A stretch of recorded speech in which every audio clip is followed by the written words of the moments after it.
Buongiorno a tutti e benvenuti a questa seconda giornata del convegno Personal Digital Memories, i fondi di persona dall'analogico al digitale. Oggi abbiamo una giornata molto intensa, molto fitta, numerosi interventi su temi estremamente interessanti e quindi passerò subito la parola a Mariella per la moderazione della prima sessione. Mi corre l'obbligo di ricordare che le varie sessioni sono video registrate e verranno messe successivamente a disposizione degli interessati sul sito web del Dipartimento di Beni Culturali e in particolare nella pagina relativa al convegno. Adesso vi scriverò in chat il link diretto. Per cui pregherei coloro che non volessero essere ripresi di tenere spente le webcam quindi oppure eventualmente di scrivermi manifestando il proprio diniego per la pubblicazione. Noi stiamo acquisendo tutte le liberatorie, per cui una volta ottenute le varie liberatorie prenderemo, se tutti saranno d'accordo, ovviamente renderemo disponibili le registrazioni. Detto questo, passo subito la parola a Mariella per la prima sessione. Benissimo, grazie Stefano, grazie per avermi invitato a moderare questa sessione che peraltro come le altre è piena già nelle premesse, già nella presentazione, è piena di spunti interessanti e sicuramente sentiremo oggi, come abbiamo sentito anche ieri, quanto sono complesse e allo stesso tempo anche stimolanti le attività che riguardano la capacità, la possibilità di mantenere e conservare il nostro patrimonio personale di memoria, di archivi e non solo. E infatti poi oggi affronteremo nodi tra i più diversi. Tra l'altro dico solo questo perché non voglio rubare tempo ai relatori. Uno degli aspetti interessanti di questa sessione che ho così il piacere di coordinare è che sono punti di vista, aspetti diversi, no?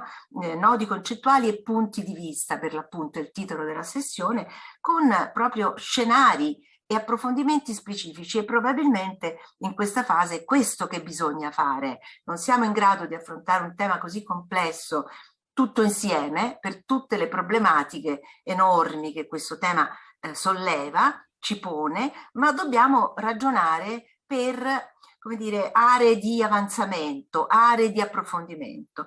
E cominciamo subito con la prima di queste aree, di queste sezioni, una molto significativa perché ci riguarda veramente tutti, affidato a Raffaella Biscioni dell'Università di Bologna sugli archivi fotografici personali nella transizione digitale. Raffaella è ricercatore presso l'Università di Bologna, dove insegna storia e tecnica della fotografia e degli audiovisivi, storica contemporaneista, specializzata in storia della fotografia, ha approfondito anche tematiche legate all'archivio fotografico, con particolare attenzione alle metodologie di catalogazione e di archiviazione digitale, collabora con unità di ricerca nazionali e internazionali ed è membro del consiglio direttivo della Società Italiana per lo studio della fotografia. Chi meglio di lei ci può parlare di un argomento che ci riguarda veramente tutti? Raffaella, a te la presentazione. Grazie, ringrazio davvero di cuore sia per questa bellissima presentazione che gli organizzatori, Stefano, per avermi invitato a questo convegno veramente molto bello. Ieri ho seguito tutte le relazioni, sono state davvero per certi versi, come dire, anche sorprendenti perché hanno trattato cose di cui io conosco poco, insomma, le eredità digitali e via dicendo.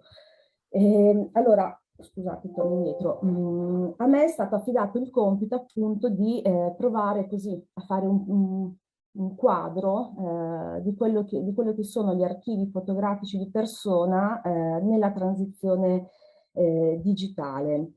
Allora, vorrei però, posto che, come dire, è un tema appunto vastissimo e molto importante, proprio per quello che è il valore anche sociale, che è stato da sempre il valore sociale della fotografia, che progressivamente dalla sua nascita fino al giorno d'oggi ha acquisito come dire, una diffusione sempre più capillare fino a diventare davvero un oggetto di uso, un oggetto sociale, un oggetto di uso quotidiano praticamente per tutti. Però vorrei fare, come dire, una piccola premessa che non riguarda solo gli archivi fotografici di persona, ma in generale gli archivi fotografici. Ed è una premessa che prende in considerazione il fatto che tutto il patrimonio fotografico, rispetto ad altre forme di patrimonio, altre tipologie di patrimoni, diciamo così, più tradizionali, come dire, ha avuto nella digitalizzazione, come dire, forse una specificità in più che è legata al fatto di aver trovato un mezzo che ha fatto recuperare il terreno che da un punto di vista culturale la fotografia, il patrimonio fotografico aveva perso nel corso del tempo, ovvero fino almeno agli anni 70, anni 80 per quanto riguarda l'Italia, la fotografia difficilmente veniva riconosciuta come un patrimonio culturale. Sappiamo che soltanto nel 1999 con il testo unico viene inserita negli oggetti di interesse storico-artistico, la prima scheda, il primo standard nazionale di catalogazione è del 1999, quindi insomma diciamo che la fotografia ha avuto un ritardo da questo punto di vista che in realtà la digitalizzazione, in questo caso appunto di patrimoni fotografici analogici, ha avuto un impatto molto importante, diciamo, sia per quanto riguarda la sua conservazione che per quanto riguarda la sua valorizzazione. E questo probabilmente è un dato molto importante che, come dire, da cui partire. All'interno poi degli archivi fotografici, del patrimonio fotografico tout court, sicuramente gli archivi fotografici relativi alla persona, di persona, hanno subito un passaggio fondamentale anche loro. Si parla di transizione digitale, ma sostanzialmente si potrebbe anche parlare di trasformazione digitale, di rivoluzione digitale. In che termini possiamo parlare? Io ho messo 4 punti che sono i punti, diciamo così, principali che poi andrò così un po' ad esplorare nel corso della relazione. Sicuramente si parte da quello che è la fotografia come oggetto, quindi il cambiamento che ha investito la fotografia l'ha investita proprio nella sua natura, ok?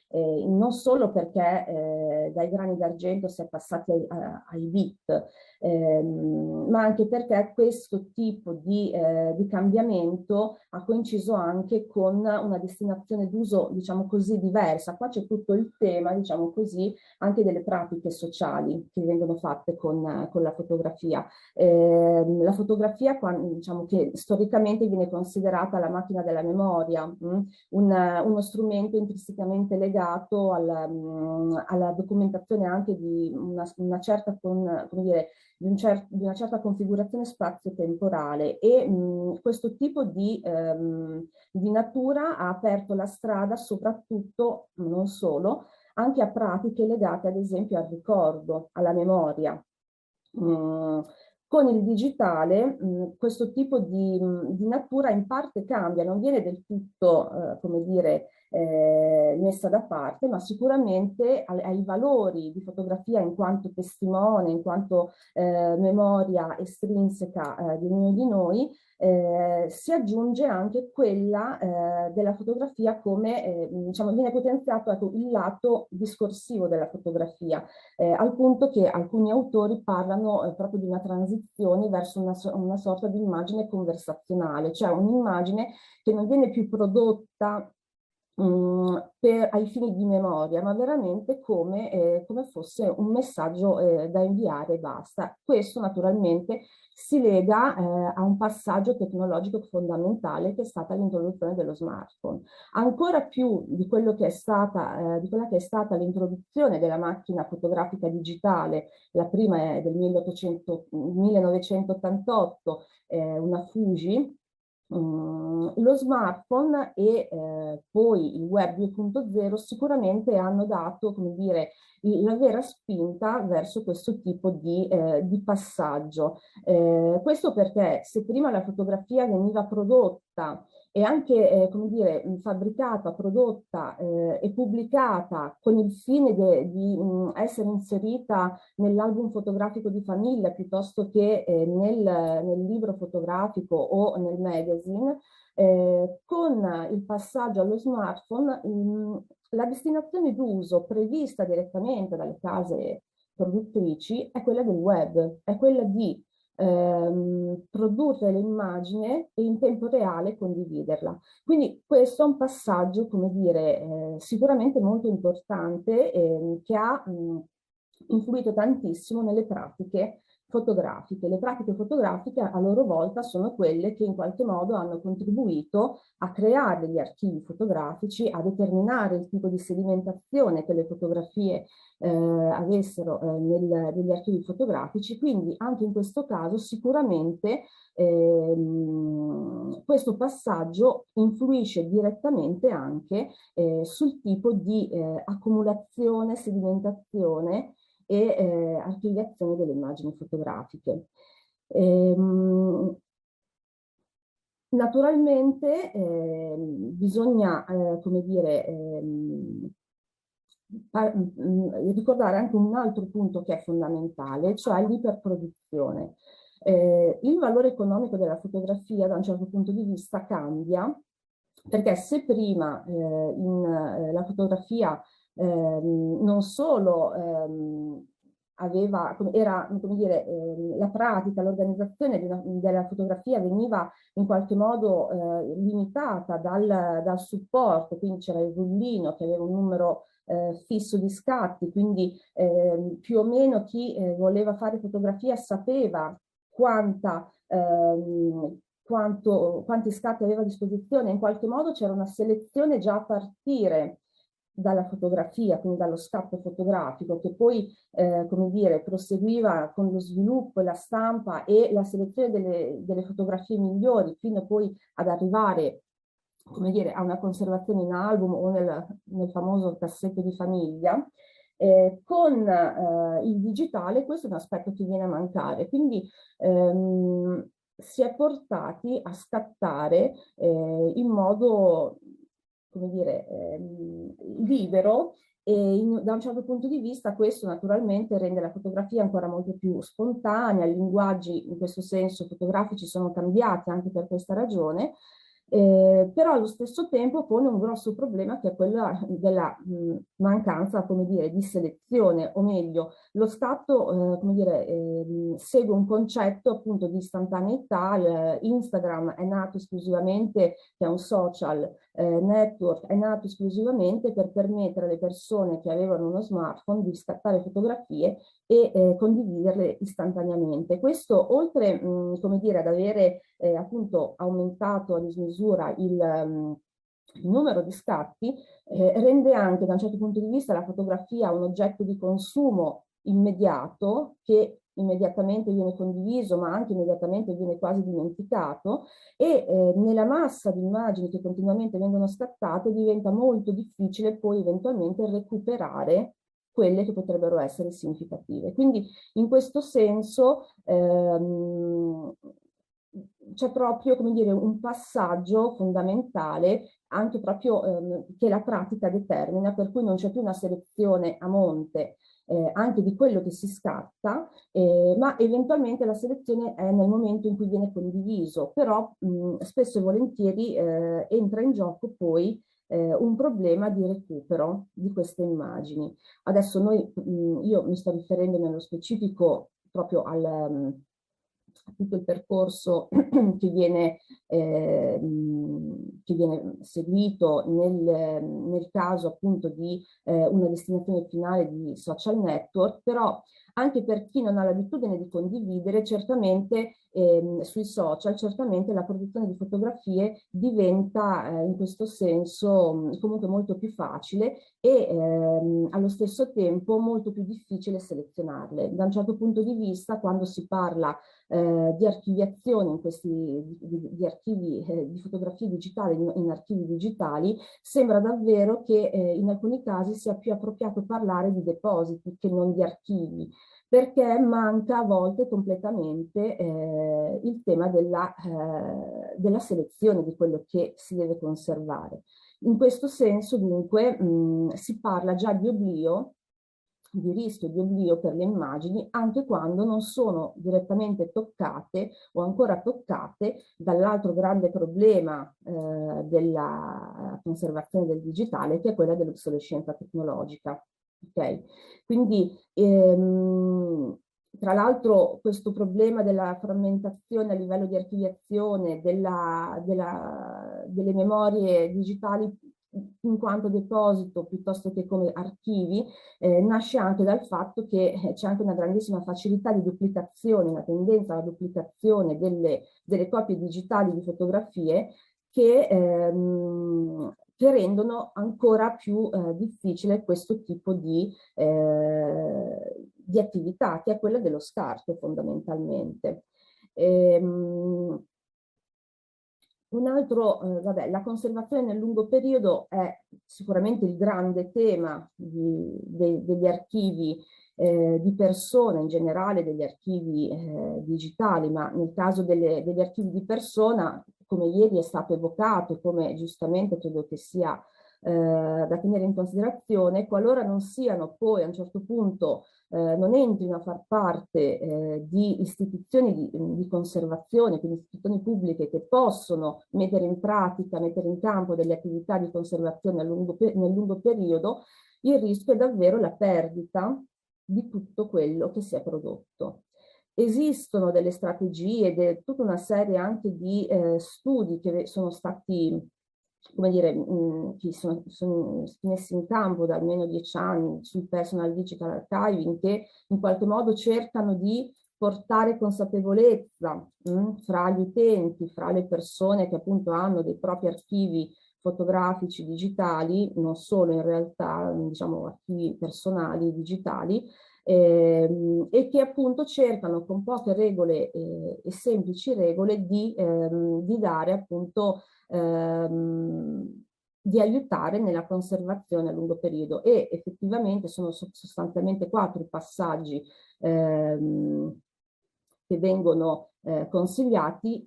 Il passaggio fondamentale è quello della selezione, quindi in qualche modo questo tema dello scarto ritorna con forza. Un ultimo aspetto che sicuramente è stato toccato dai contesti, da questo passaggio da questo passaggio al digitale, in questa transizione digitale, è stato sicuramente il tema della risemantizzazione delle immagini quando arrivano in nuovi contesti. La fotografia non è solo un oggetto polisemico, ma è anche un oggetto che nel momento in cui cambia contesto facilmente acquisisce dei nuovi significati. Questo l'abbiamo visto insomma anche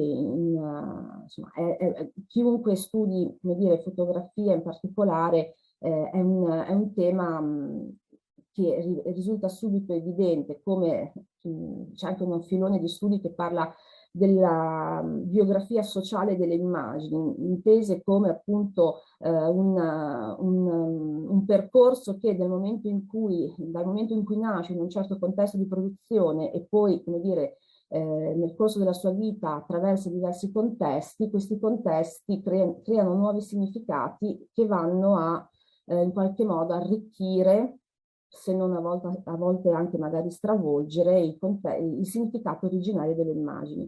Questo, che è un tema direi fondamentale in generale per tutto il contesto dell'archivio, per quello che riguarda le fotografie, sicuramente è un tema molto importante, intanto perché, come dire, il contesto di produzione della fotografia orienta non solo i significati, ma anche proprio i linguaggi e le pratiche. E poi, come dire, la fotografia è un linguaggio di per sé seriale che già da sola ha bisogno di essere letta insieme alle altre immagini con cui è stata prodotta. Oltre a questo, appunto, la necessità di sapere quando è stata prodotta, da chi e il perché, quindi semplificando, ci permette veramente di conoscere e di capire il suo significato. In ambiente digitale il contesto si rischia di perdere. Allora, è vero che quando scattiamo fotografie digitali o quando digitalizziamo dei patrimoni analogici in digitale, abbiamo la possibilità, diciamo, ci sono dei metadati tecnici che, come dire, si autoproducono, direi. Quindi tutto quello che riguarda la data, le caratteristiche tecniche dell'immagine, dello strumento con cui è stata creata, di solito sono già inserite all'interno dell'immagine stessa. Però manca, come dire, tutto il resto, che sono in realtà dati importanti che non devono essere persi. Dunque, quando con l'archivio digitale questo tipo di contesto rischia di essere perso proprio perché la destinazione non è più l'album di famiglia, il cassetto, ma diventa un archivio digitale che, come dire, può essere organizzato o meno, può essere appunto un semplice deposito o meno. L'album di famiglia, adesso io parlo di album di famiglia perché tra gli archivi personali forse è la tipologia più diffusa, rappresentava non solo un manufatto, un oggetto fotografico che permetteva di conservare le fotografie, ma richiamava anche proprio un modo di trasmettere la storia di famiglia di un certo tipo, dove le immagini e la fonte orale, comunque diciamo il racconto orale, si univano e insieme veniva tramandato questo contesto di produzione, veniva tramandato questo tipo di sapere, diciamo così, inerente alla famiglia. Al punto che alcuni autori parlano proprio di un'oralità secondaria, no? in questa pratica. Questo è un tipo di pratica appunto che rischia di perdersi e soprattutto quindi rischiamo di non riuscire più a mantenere questo tipo di contesto attorno alla fotografia digitale o digitalizzata. L'altra cosa che riguarda sempre il contesto è che il fatto di nascere con una destinazione d'uso relativa in primo luogo, relativo al web, relativo ai social, mette molto in discussione anche il tema, come dire, mette in discussione la classica sfera pubblico-privato. Ok, quindi sono materiali pubblici che diventano sono materiali privati spesso che diventano pubblici e che, come dire, anche qui c'è un salto notevole, per cui non è più una circolazione all'interno della famiglia o comunque all'interno delle proprie reti personali, ma potenzialmente è una circolazione limitata a chiunque. Poi in realtà sappiamo che questo non è. Però l'altra cosa da ricordare è che spesso quando come dire, oltre a questa dimensione pubblica c'è anche la dimensione proprio dell'algoritmo, della macchina, quindi le nostre memorie private a un certo punto vengono, come dire, anche gestite dagli algoritmi dei social, di queste piattaforme che in qualche modo un po' gestiscono, una volta che le foto arrivano su questi social, un po' gestiscono anche la loro vita, nel senso che a me personalmente è successo tante volte di non riuscire più a ritrovare cose, foto che avevo postato, di avere suggerito delle foto magari mie del passato perché l'algoritmo mi diceva c'è questa ricorrenza, quindi insomma è tutto un mondo gestito dalla macchina nei social, anche dalla macchina, anche dall'algoritmo. L'ultimo punto però che mi sento di ricordare è anche tutta invece la dimensione che sul social, sul web, più che sui social, diciamo sul web in generale, può ritrovare anche una dimensione narrativa, la fotografia, e mi riferisco a tutti quei progetti, a tutti quei siti di photosharing che in qualche modo permettono di postare proprie immagini anche familiari, creando una sorta di racconto personale. Naturalmente, adesso io mi riferisco ad esempio a Historypin o anche a Europeana, insomma tutta una serie di situazioni che in qualche modo prevedono anche la condivisione di immagini personali, non istituzionali, che però in qualche modo entrano anche in contatto con le immagini istituzionali. Vediamo ad esempio Europeana, il classico esempio dove patrimonio pubblico, patrimonio privato, personale possono entrare in comunicazione. C'è un canale dedicato alla fotografia, ma ci sono anche altri canali che ad esempio 1418, che è stato il canale dedicato al centenario della Grande Guerra, che prevedeva esattamente la possibilità di caricare da parte del pubblico, di caricare delle foto o qualunque altro tipo di documento personale a cui si richiedeva di aggiungere una storia. Tutti questi social, mentre sul campo dei metadati la richiesta è molto bassa, quindi si chiedono di inserire informazioni di 2-3 informazioni rispetto all'anno, al luogo, all'autore eventualmente, invece tutti chiedono di raccontare la storia che c'è dietro l'immagine, quindi in qualche modo di recuperare quella forma di narrativa che come dire, potrebbe essere persa e che può dare in qualche modo come dire, un contesto, il giusto contesto di lettura delle immagini. Questo è molto interessante perché, perché sul web in realtà queste immagini sono esattamente inserite, come dire, accanto a immagini che invece possono essere anche di istituzioni, e quello che salta subito all'occhio anche per una persona che come me ha catalogato tante immagini fotografiche è proprio questa differenza molto forte tra l'approccio archivistico, comunque scientifico, diciamo così, nella descrizione di delle fotografie, dove si cerca per la verità di dare una descrizione oggettiva, di utilizzare un linguaggio il più controllato possibile, di non sovrainterpretare quando si descrive l'immagine.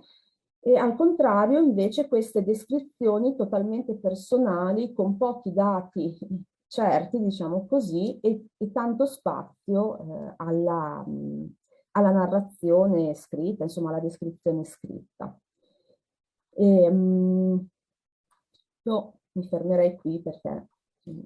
Grazie, grazie, veramente è stata puntualissima nei 20 minuti e 30 secondi ed è stata anche molto chiara e molto interessante nel proporre tutte le tante, in pochissimo tempo, le tante tematiche che il problema della conservazione del materiale fotografico ci pone. Tra l'altro riprendo subito.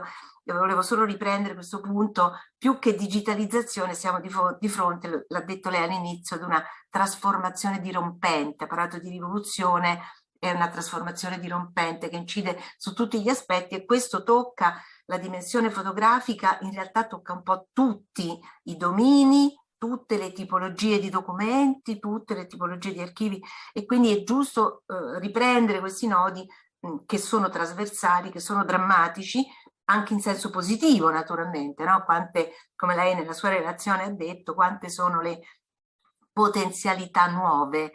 Tra l'altro interessante, ricordo che quando Google arrivò pesantemente a cercare di digitalizzare il più possibile i nostri patrimoni, parlo di una decina d'anni fa, soprattutto con progetti con le istituzioni, chiedevano e volevano solo materiale fotografico, perché la fotografia è un linguaggio universale. Adesso gli va bene tutto e si prendono tutto, ma allora l'attenzione era: vogliamo il linguaggio universale della fotografia, insomma, no? Quindi un'area delicatissima che appunto e mi riallaccio quindi a presentare la prossima relazione, è un linguaggio, un patrimonio che ha bisogno anche, che consente, ha bisogno di essere raccontato. Su questo ci sarà molto, secondo me, da lavorare in futuro, sul racconto che si trasforma in metadatazione. Una metadatazione che viene trasformata non da noi, ma da qualcun altro, no? da software gestiti non necessariamente dalle nostre istituzioni. Quindi il racconto che diventa molto di più della responsabilità di chi lo fa o di chi vuole presentare se stesso attraverso un proprio percorso. Ma avremo modo di discuterne e soprattutto ci riporta immediatamente questa riflessione finale, sembra quasi un filo logico conduttore alla relazione che segue di Alessandro Iannucci e Federica Giacomini, sempre dell'Università di Bologna, e la relazione al titolo di Gli archivi di persona per lo studio della storia tra ricerca e storytelling. Allora, Alessandro insegna tradizione classica e informatica per i beni culturali, dirige il laboratorio di ricerca Frame Lab Multimedia e Digital Storytelling del Dipartimento Beni Culturali di Bologna, dell'università, si occupa prevalentemente dei modi della comunicazione letteraria nella cultura greca, della tradizione classica, nell'età moderna contemporanea, delle forme di conservazione, restituzione digitale e valorizzazione del patrimonio culturale. Federica Giacomini svolge attività di ricerca nell'ambito del progetto europeo credo che sia DAIR, con una borsa dal titolo Digital Storytelling del distretto della Darsena di Ravenna. A gennaio dell'anno prossimo inizierà il corso di dottorato in beni culturali e ambientali con un progetto di ricerca che è proprio specifico, conoscere il patrimonio culturale, studio metadisciplinare per un utilizzo trasversale delle nuove tecnologie digitali nell'indagine e nella fruizione pubblica dei beni di interesse culturale. Vi do la parola. Grazie Mariella di questa presentazione e del collegamento che hai subito fatto tra quello che ci ha appena raccontato Raffaella e quello che proveremo a fare noi. Ringrazio Stefano dell'invito a questo convegno che è molto interessante. Penso che sia veramente cruciale nell'ordine proprio di due dei temi che cercherò di trattare, che sono due temi straordinariamente ingombranti e difficili proprio dal punto di vista epistemologico, cioè il documento e la storia. E quindi io non farò un dialogo sopra i massimi sistemi, non ne ho le competenze, ma insomma cercherò di dare una prospettiva, ecco, una prospettiva che è quella non di uno studioso di documentazione, di archivi e nemmeno di storia. Io mi occupo di letteratura, sostanzialmente di immaginario, ma penso che sia proprio questo il nodo che può essere, diciamo, una prospettiva su cui riflettere insieme in questo scenario di transizione digitale, in cui appunto gli archivi personali giocano un ruolo sicuramente decisivo. Allora, provo a condividere lo schermo. Prima ci siamo riusciti facilmente e quindi non dovrebbero esserci motivi per cui... Vedete lo schermo? Sì, perfettamente, perfettamente. Perfetto, allora io farò adesso una brevissima introduzione, poi lascerò la parola e le immagini appunto a Federica, semplicemente illustrando qual è stato il punto di partenza, il nostro punto di partenza, che ha a che fare con un lavoro, diciamo, di raccolta e di digitalizzazione di archivi di persona che abbiamo raccolto nell'ambito di questo progetto DARE o DAIR, valgono entrambe le forme, e sia osare nell'inglese, ma anche dare nel senso di condividere, e poi in realtà è un acronimo che ha a che fare con l'idea della transizione digitale nei progetti di riqualificazione e rigenerazione urbana. Ecco, stiamo lavorando sulla Darsena, sul distretto della Darsena di Ravenna. E quindi non parlerò, non racconterò, dirà forse qualcosa Federica, su come anche sono state raccolte queste immagini, queste foto, come sono state digitalizzate, come sono state poi metadatate e inserite in un contesto più ampio che potete vedere nel sito del progetto che ho lasciato qui. E io mi concentro su queste due foto che appunto derivano dalla famiglia Vallicelli, dove vediamo queste giovani signore in posa davanti alle torri Amon. E quindi siamo nell'epoca appunto della transizione industriale di Ravenna, del boom economico, del boom industriale, e queste immagini sono un racconto. Potremmo quasi fermarci qui, potremmo provare a cercare di immaginare che cosa significano queste immagini, qual è il rapporto che c'è stato negli anni 50 e poi negli anni 60 tra l'urbanizzazione di una società che era ancora in parte tradizionale, come dire, l'industrializzazione aveva portato un certo livello di benessere economico, e quindi l'orgoglio, perché questo si nota in queste immagini e in altri video che adesso in piccoli filmini che abbiamo ritrovato, che vi faremo vedere in parte nel video successivo, ed è questo un racconto, questo è il punto essenziale, è un racconto che è esattamente speculare o opposto, se volete, alla narrazione che di quello stesso periodo e di quello stesso contesto fece un grande artista come Michelangelo Antonioni nel film Deserto Rosso, no? Quindi ci sono i due volti se volete, dell'industrializzazione, con il bene e il male che queste cose comportano da tutti i punti di vista, dal punto di vista dell'impatto ambientale, della dissoluzione dell'identità, ecco, per entrare nel linguaggio di Antonioni, di quel film. Ecco, quindi queste foto in ogni caso, in modo diverso rispetto a quello che si può vedere nel film di Antonioni, documentano qualche cosa. Ecco, quindi io ho cercato insieme a Federica di pormi questo problema. Partendo da questa digitalizzazione abbiamo lavorato su oggetti, e questi oggetti nel momento in cui li abbiamo elaborati, li abbiamo trattati, li abbiamo inseriti in un contesto, in un repository ampio e in qualche modo fruibile pubblicamente, sono diventati, hanno assunto un valore documentario diverso rispetto a quello che avevano, restando, diciamo, nelle case dei proprietari, no? E questo lavoro di documentazione ci ha portato a fare delle forme, diciamo, di narrazione, di storytelling, che sono parallele, alternative, complementari, se volete, a quelle di un grande artista come Michelangelo Antonioni, o a quelle che possiamo trovare nei trattati, nei manuali, nei libri, nei saggi critici relativi allo stesso periodo. Allora, il punto, diciamo, di transito in cui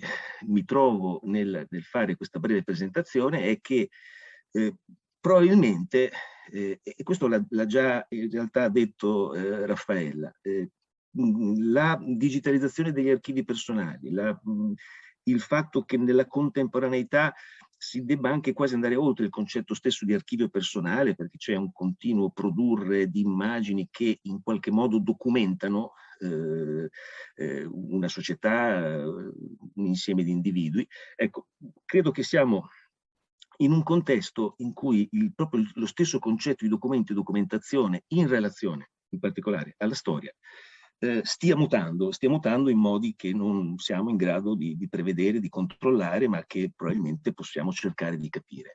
E questo riporta a un vecchio dibattito degli anni 70, che qua so che appunto ci sono molti storici, quindi entro in un terreno per me molto scivoloso, che è il dibattito appunto sulla meta-history, di cui appunto il rapporto tra la storia e la meta-history, insomma, history e meta-history, quindi mi riferisco chiaramente all'opera e al pensiero di White.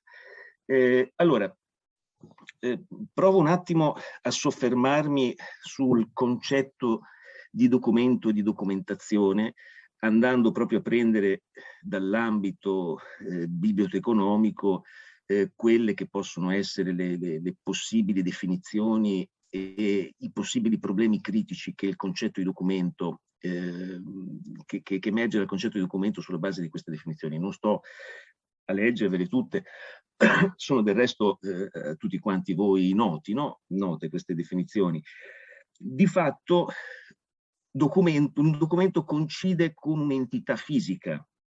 Il fatto che sia analogico e digitale, come ben ci insegna Stefano, non ha nessuna implicazione su questo, perché tutto ciò che è digitale in realtà è reale e fisico, perché se non c'è il supporto fisico i bit digitali non si conservano, non si producono, non sono fruibili. Quindi un documento è comunque un'entità fisica in cui vi sono appunto delle informazioni registrate intenzionalmente o non intenzionalmente. Ecco, qui appunto Rivi in un suo volume del 2007, diciamo ripartendo dalla definizione di Ozzi, che poi andava sulla scia di quella precedente di Young dell'83, insisteva sul carattere, diciamo, di intenzionalità. Quindi un documento è un'entità fisica in quanto vi siano alla fine registrate delle informazioni. Questo un po' liberava dal paradosso di Brete, citato il famoso paradosso dell'antilope che corre libera in Africa, appunto, che non è un documento ma lo diventa quando diventa oggetto di studio. Allora, io ho provato a fare un passo indietro rispetto, come dire, al modello teorico, perché a seconda dell'ambito disciplinare in cui ci troviamo, usiamo la parola documento per indicare cose che sono in realtà diverse tra di loro. E quello che il vocabolario e il Treccani, che è un vocabolario assolutamente prestigioso e affidabile, ci dice sul documento è che sostanzialmente lasciamo, diciamo, non entriamo nello specifico del documento in informatica, quindi della relazione tra documento e file, però sostanzialmente, come vedete dai primi 3 punti, in particolare dei primi 2, l'idea del documento implica e impone, come dire, una concezione veritativa, no? Il documento è sinonimo di autenticità, di veridicità. Quindi un documento è qualsiasi mezzo che sostanzialmente prova l'esistenza di un fatto, l'esattezza, la verità di un'asserzione. Ed è una cosa che noi stessi, insomma, continuiamo sempre a ripetere qualsiasi materia insegniamo, che sia la biologia o che sia l'archivistica o che sia la letteratura greca, insomma, lo insegniamo appunto ai nostri studenti, cioè quando dovete scrivere una tesi, quando dovete sostenere un esame, non dovete fare affermazioni generiche, ma documentarle, no? Che è un sinonimo documentare, diciamo, del dire il vero, l'autentico, l'esatto. Poi se andiamo nello specifico, perché uno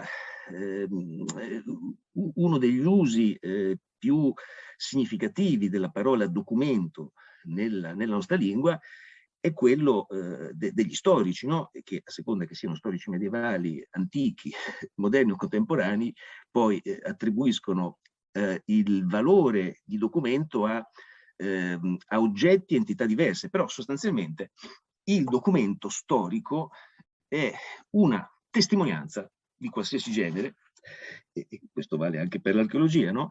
Che possa illustrarci, farci conoscere una civiltà, una cultura, le idee, no? Di un popolo, di una civiltà e via dicendo. Allora, in questa prospettiva il punto, ed è questa la domanda da cui sono partito, no? Da cui siamo partiti. Queste foto, questi video, questi filmini, questi Super 8 della famiglia Vallicelli, in quale di queste definizioni sono compresi? Questo è il punto. Io sono partito esattamente da qui. Provano l'esistenza di un fatto, certo, sono forse un oggetto materiale che può essere utilizzato a scopo di studio e di ricerca, ma sono un documento storico? Ecco, questo forse questo è il problema, e quindi sono risalito, diciamo, dal vocabolario alla filologia e alla etimologia, e quindi qui come dire, trovo anche, se volete, il punto cruciale di cui vi accennavo, cioè l'idea che il documento sia un oggetto veritativo.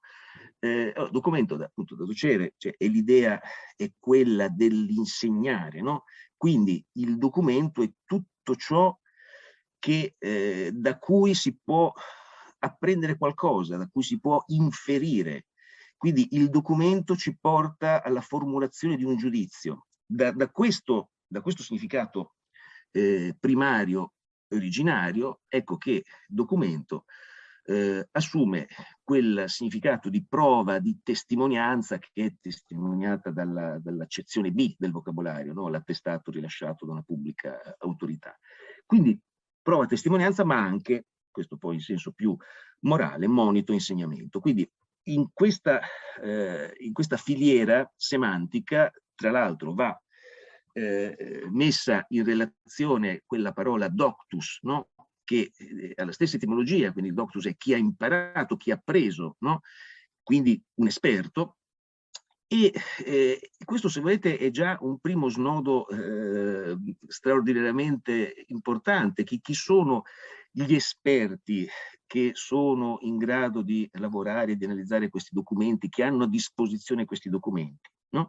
Nel senso che la digitalizzazione amplia in un modo inverosimile, insomma inimmaginabile anche soltanto fino a 10-15 anni fa, la possibilità di accesso alla documentazione da parte di una comunità amplissima. Alessandro, i tempi, c'è ancora Ho finito. lo spazio alla collega. Allora, sì, ho finito, scusate. Allora, è molto interessante, mi dispiace. No, scusate. Allora, anche perché c'è la cosa più bella, insomma, il video che Federica ha fatto. Allora, tutto questo, in poche parole, cambia, credo, i paradigmi, diciamo, del fare storia e tralascio, insomma, quello che avevo immaginato di dirvi su queste altre alternative, la microstoria, la vita privata e la public history.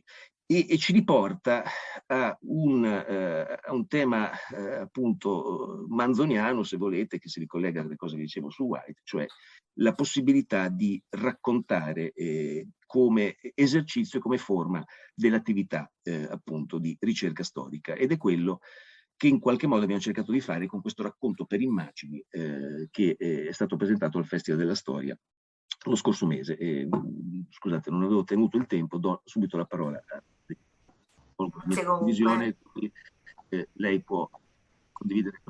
Sì, condivido anch'io lo schermo.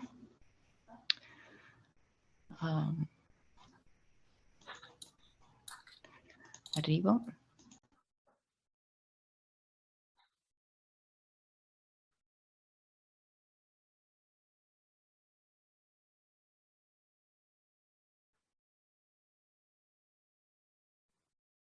Lo vediamo, Federica?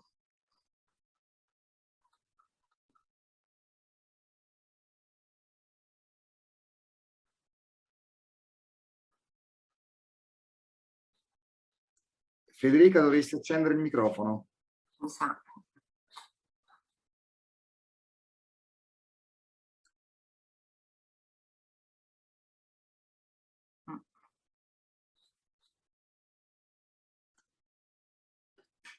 Il microfono risulta ancora spento, purtroppo. Forse conviene togliere e riprendere la condivisione. Ricominciare l'operazione.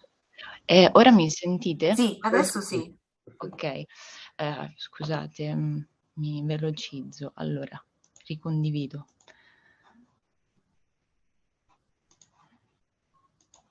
Ora mi sentite? Sì.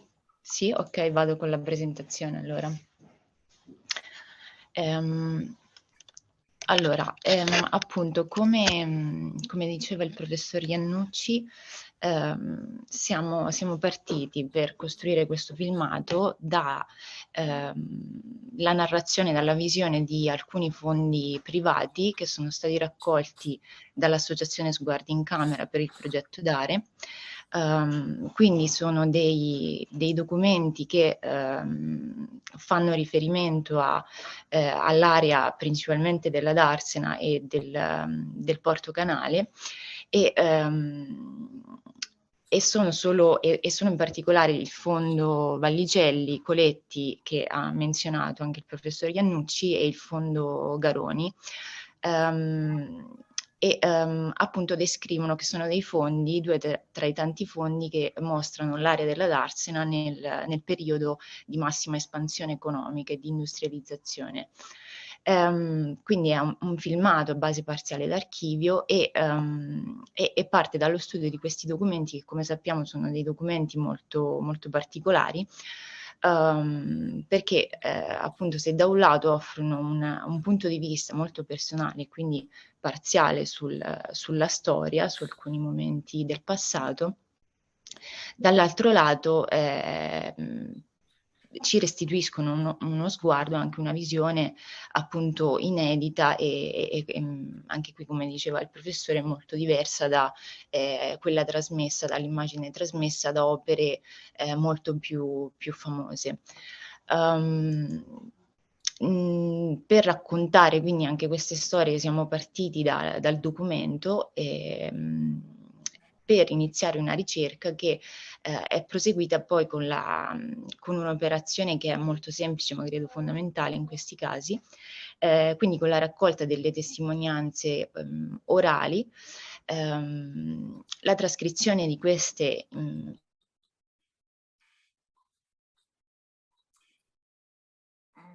non si sente più la voce. Informazioni e la immagine che sono poi state riassociate non so, mi sentite? Ogni Bene. tanto va via la voce, ma lei intanto continui, poi mi dispiace. glielo diciamo. Sì. Mi dispiace.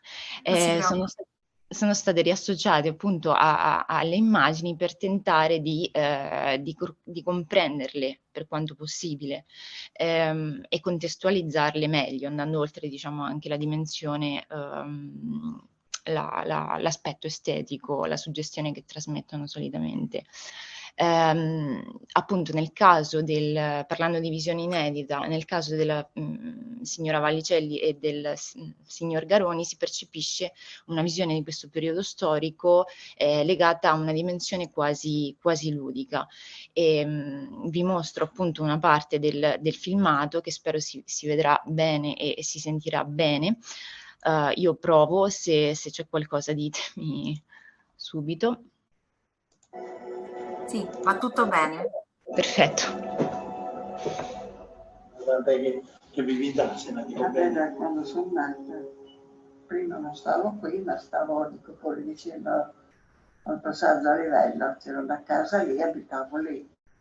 Andavamo sempre in giro in bicicletta, siamo state, allora era Fornace Zarattini, qualche volta russi, e a Marina di Ravenna, poi al mare, specialmente d'estate, andavamo sempre in bicicletta. Qual era il motivo appunto che avevi? Ma poi dopo ogni tanto ci facevamo le foto, quella lì ci è capitata che la Saram era in costruzione, perché dal 51-52 ha cominciato a costruire la Saram e ogni tanto ci facevamo queste foto, bicicletta o piedi o giardini, forse perché eravamo lì, c'erano queste torri, per noi era una novità, perché allora non lì era tutta campagna proprio. E infatti noi quando andavamo al mare non siamo mai passati su via Trieste, perché di là c'è la strada che quando era alla fine della Saram si congiungeva e rimaneva solo una. E arrivavamo fino a Marina di Ravenna, ora il traffico ce n'era poco rimasto.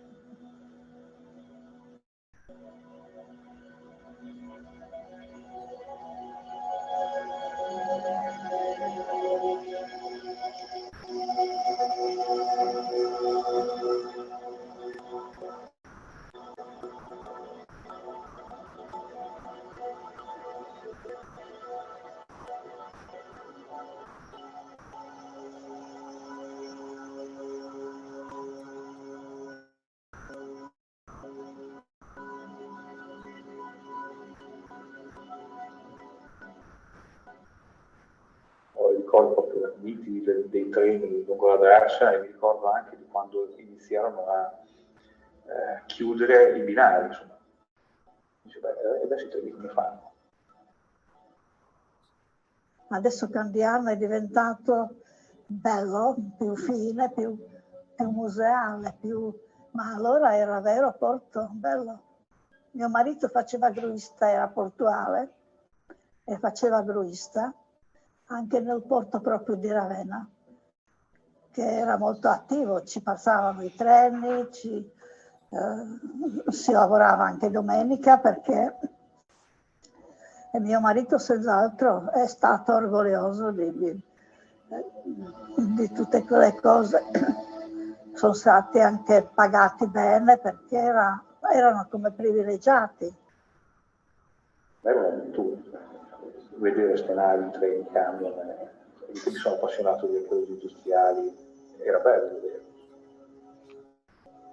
Infatti voi giocavate là, in zona da soli, perché oltre Porto non c'era un gran traffico, via Perilli, chi aveva la macchina erano 2 o 3 persone, allora si girava là. Mi ricordo che hanno chiuso la mia figlia che era piccola, l'hanno messa nel container dell'immondizia che dopo lei non poteva uscire. Ho fatto già così da questo.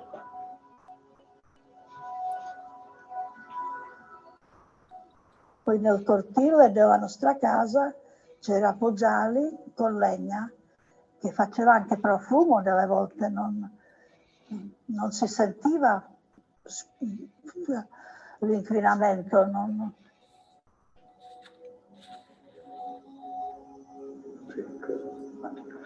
Cioè la coscienza è arrivata dopo.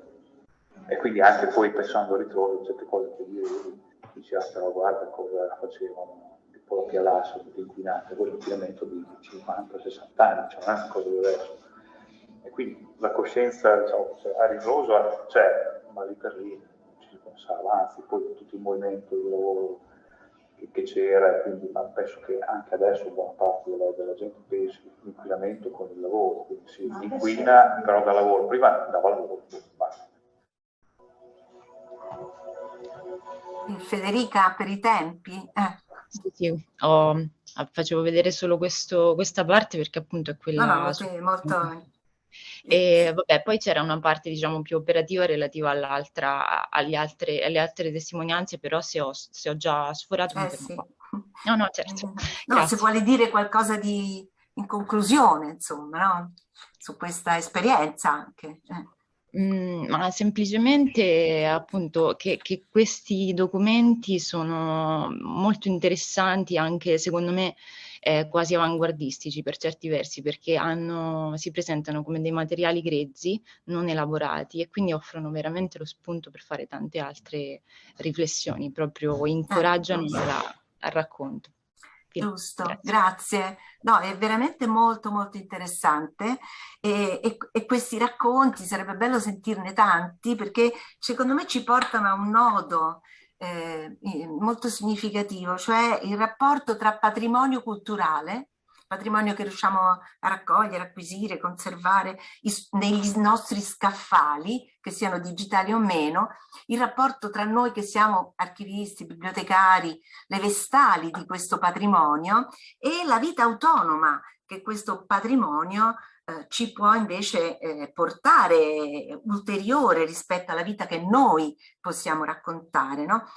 La vita che poi proprio gli oggetti digitali hanno più forte, più ricca, ma anche più frammentata, se vogliamo. Allora il racconto è anche un modo per ridare unitarietà. Insomma, sono temi che secondo me meritano di essere molto approfonditi, soprattutto quando riguardano gli archivi di persona, ma magari avremo modo di parlarne nell'ultima, se avremo un po' di tempo per le domande, e poi penso che questo è solo un po' un assaggio delle possibilità che ci lascia questa vostra riflessione e la riflessione di questo convegno, insomma, no? Quindi grazie decisamente. E a questo punto C'è una domanda, dico una cosa semplicemente, c'è una domanda da parte di un ascoltatore. Di Sergio Del Bello. La facciamo fare alla fine? Sì, alla fine, sì, perché se no non riusciamo a far parlare tutti i colleghi e tanto, insomma, ci ritagliamo qualche minuto, beviamo il caffè in 1 minuto invece che in 3-4, va? Allora, io passerei a questo punto invece... finora abbiamo sentito storici della fotografia, studiosi, no?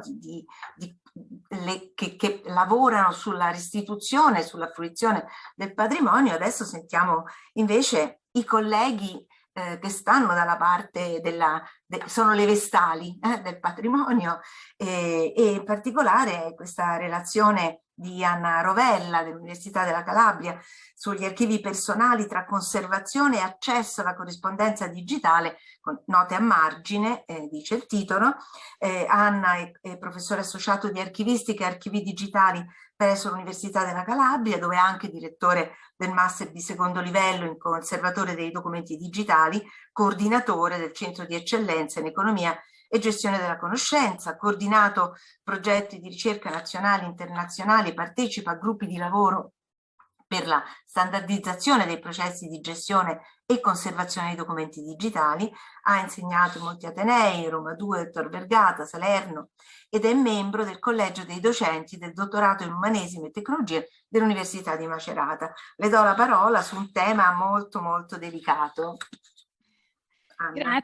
Grazie per questa presentazione. Anch'io mi unisco ai colleghi che mi hanno preceduta e formulo subito come dire, i miei complimenti agli organizzatori di questo convegno, perché veramente sono 2 giornate ricchissime, molto dense, ricche di spunti per noi fondamentali poi anche per proseguire le nostre ricerche. Grazie a Stefano per avermi invitata a partecipare a questa manifestazione. Io condivido subito le mie slide, vediamo se va tutto bene.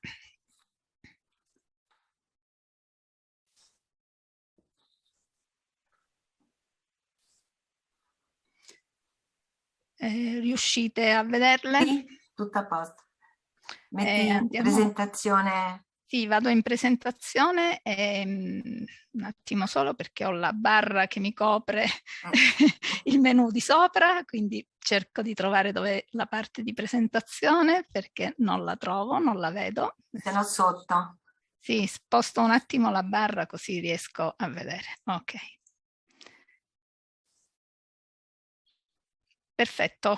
Visualizzate in modo corretto la presentazione? Sì, va bene. Va bene così. Ok, benissimo. Allora, io sto visualizzando però già da prima ogni tanto un messaggio che mi dice che ho una scarsa qualità di rete, quindi forse elimino la videocamera durante la relazione, così evitiamo problemi. Ok, grazie. Andiamo subito a cercare di affrontare un po' il tema che oggi in un qualche modo caratterizza il mio intervento. Scusa Anna, un attimo solo, se vai su impostazione di visualizzazione in alto. Sì. Sopra. Ah no, perché vedete l'altra visualizzazione. Vediamo anche, sì, esatto. Allora, sì, invertiamo. Perfetto. Esatto, perfetto. Okay. Perfetto. Allora, la tematica delle mail, che diciamo è un po' l'oggetto dell'intervento che oggi voglio presentare, ha fatto già capolino, devo dire, nelle relazioni di ieri e per certi versi per alcuni argomenti che sono stati toccati è intervenuta anche oggi già nel convegno, quindi sicuramente questo sarà per me un vantaggio, che è il vantaggio tipico di chi parla nella seconda giornata, diciamo, di un evento, e che quindi può risparmiarsi di indugiare su alcuni aspetti che sono stati già richiamati, visto che anche i tempi sono brevi e Mariella sicuramente mi incalzerà da questo punto di vista, però le considerazioni da fare in relazione alla questione del ruolo delle mail negli archivi di persona e anche al tema della conservazione di questo tipo di documentazione risultano essere, a mio avviso, tante, e in questo breve intervento naturalmente io non potrò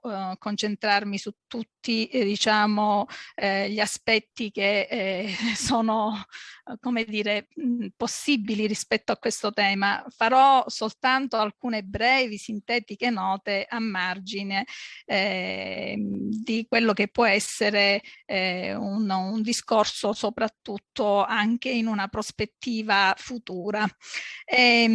Sicuramente quindi tralascerò alcuni aspetti che sono non certamente di minore importanza e dignità rispetto a quelli che tratto. L'intento di questo intervento è quello di apporre quindi queste sintetiche note partendo da una considerazione, che la corrispondenza per noi archivisti, prima Mariella diceva, adesso passiamo diciamo a chi normalmente si occupa di lavorare negli archivi, per noi archivisti la corrispondenza da sempre ha un forte impatto sulla memoria del soggetto produttore. Questo particolare tipo di documenti forse più che altri ci fa rinvenire tutte le relazioni che il soggetto produttore nel tempo ha intrattenuto con il mondo esterno. Spesso quindi la corrispondenza diventa lo strumento che meglio ci aiuta a collocare il personaggio nel suo contesto, a farci in un qualche modo comprendere il suo rilievo politico, sociale, istituzionale e anche culturale. Però c'è un però, la corrispondenza è anche forse la parte più fragile delle componenti di un archivio di persona, sicuramente, a causa delle selezioni e talvolta addirittura delle epurazioni che per esempio gli eredi possono compiere su un fondo prima di versarlo, prima di donarlo, prima comunque di renderlo consultabile, prima di far sì che strumenti diciamo di descrizione intervengano e che poi questi documenti possano essere anche consultati. In generale il tema della trasmissione del corpus, su cui io non mi soffermerò, ma accenno giusto brevemente per cominciare a mettere sul tavolo una delle criticità, il tema della trasmissione del corpus delle mail che sono appartenute ad un soggetto è sempre molto complessa e problematica e questo dipende dalla presenza di molteplici fattori che la letteratura ha evidenziato a più riprese. Devo dire che alcuni aspetti sono diciamo trattati molto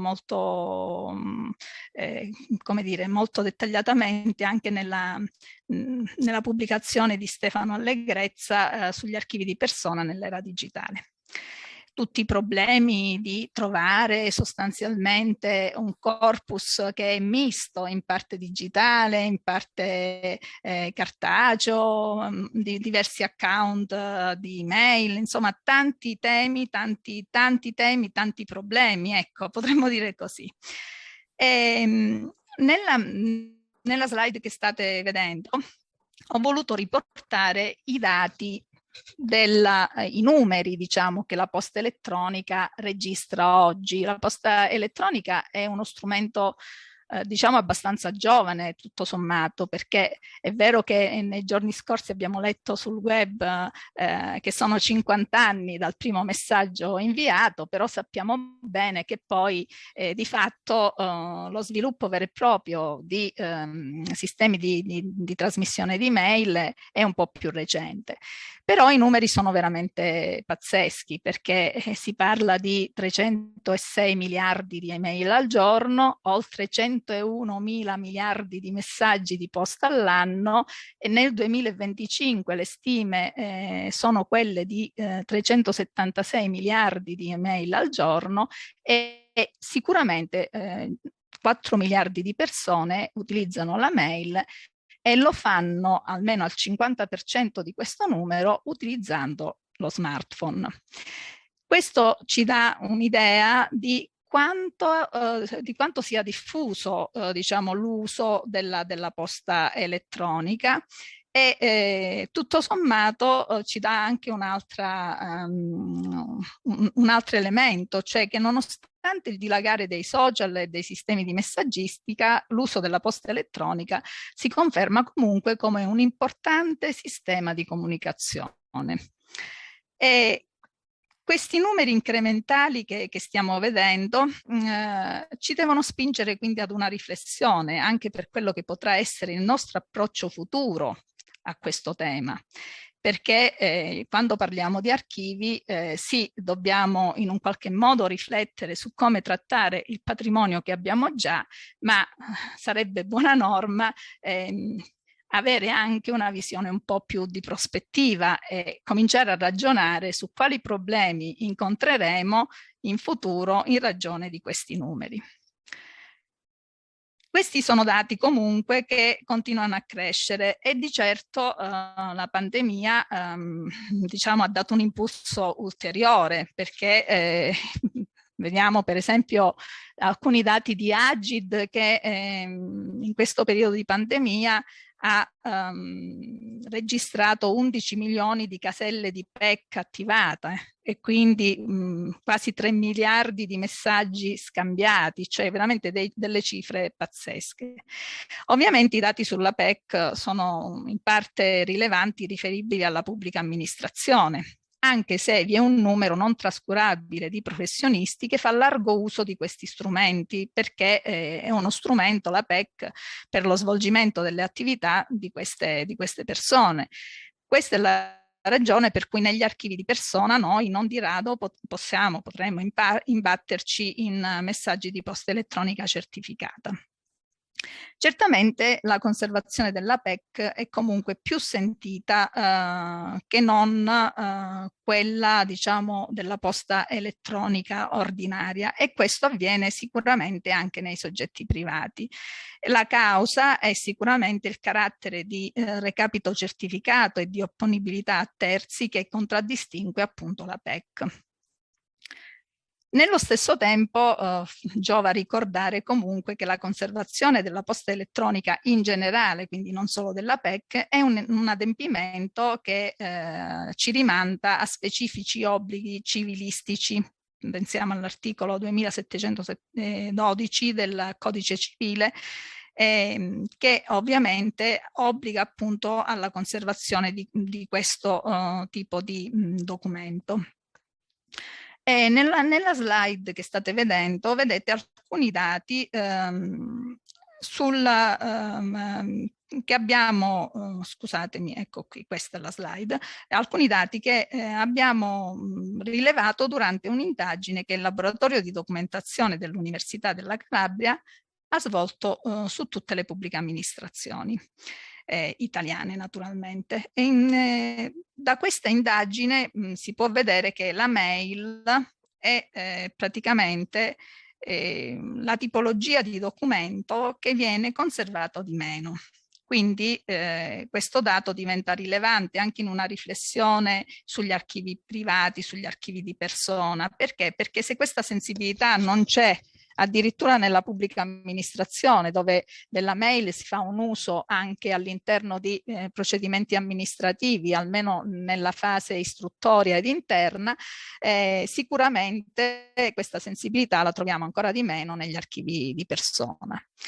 E tutto questo ci riporta ad un ulteriore nodo, per richiamare un po' anche il tema di questa parte del convegno. E il nodo è sicuramente rappresentato dall'uso che solitamente facciamo della posta elettronica istituzionale.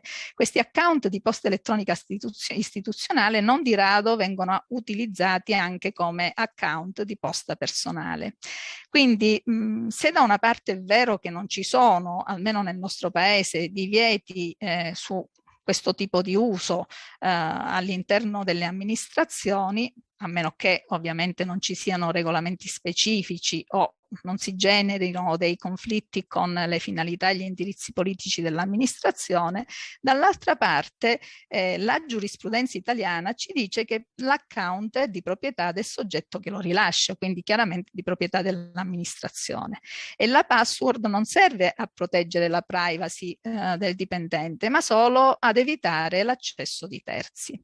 Quindi quest'uso promiscuo dell'account istituzionale, possiamo definirlo così, insomma, usando un termine un po' per dare colore, conferisce maggiore criticità al processo di conservazione. Entrano in gioco variabili importanti, quali per esempio la selezione dei messaggi, la riservatezza delle informazioni personali e altro ancora. È un problema che può trovare una soluzione solo nella prevenzione, perché solo dove ci sono o comunque vengono definiti dei regolamenti specifici sull'uso della posta istituzionale si può generare un buon governo, diciamo, di questo aspetto, che altrimenti rimane un aspetto critico e che spesso è anche un ostacolo alla conservazione.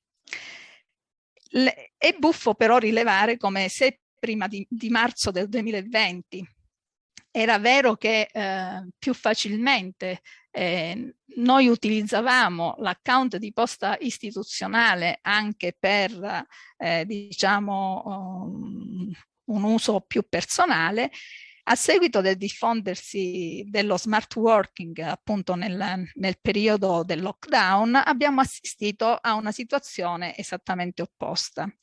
Cioè i nostri dispositivi personali sono diventati i luoghi in cui abbiamo sedimentato la documentazione amministrativa, quindi c'è stato un po' un fattore inverso. E a tal proposito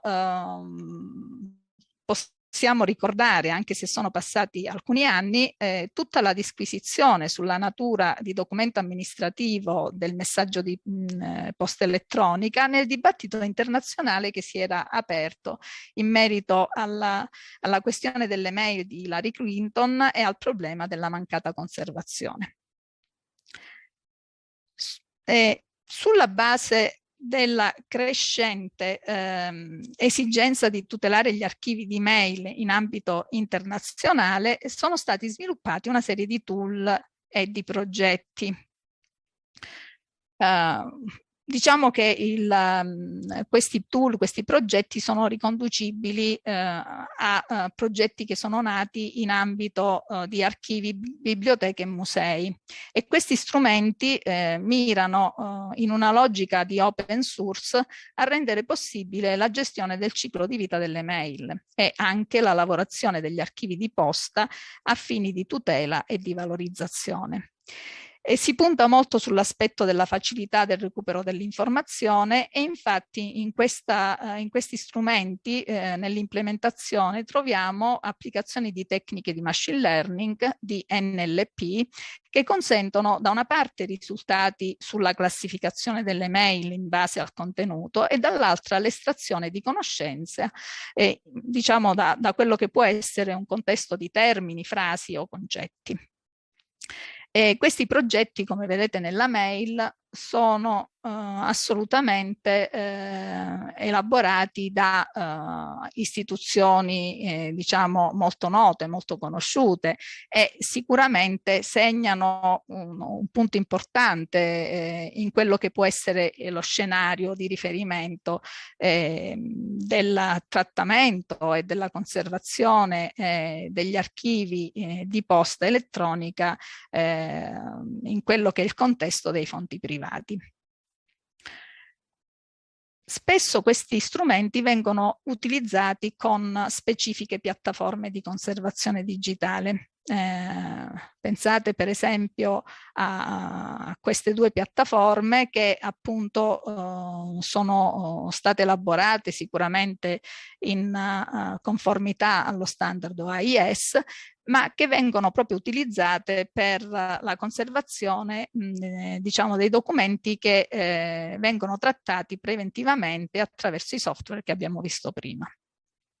In questo caso abbiamo due piattaforme, una che è open source, la prima, mentre la seconda è una piattaforma proprietaria.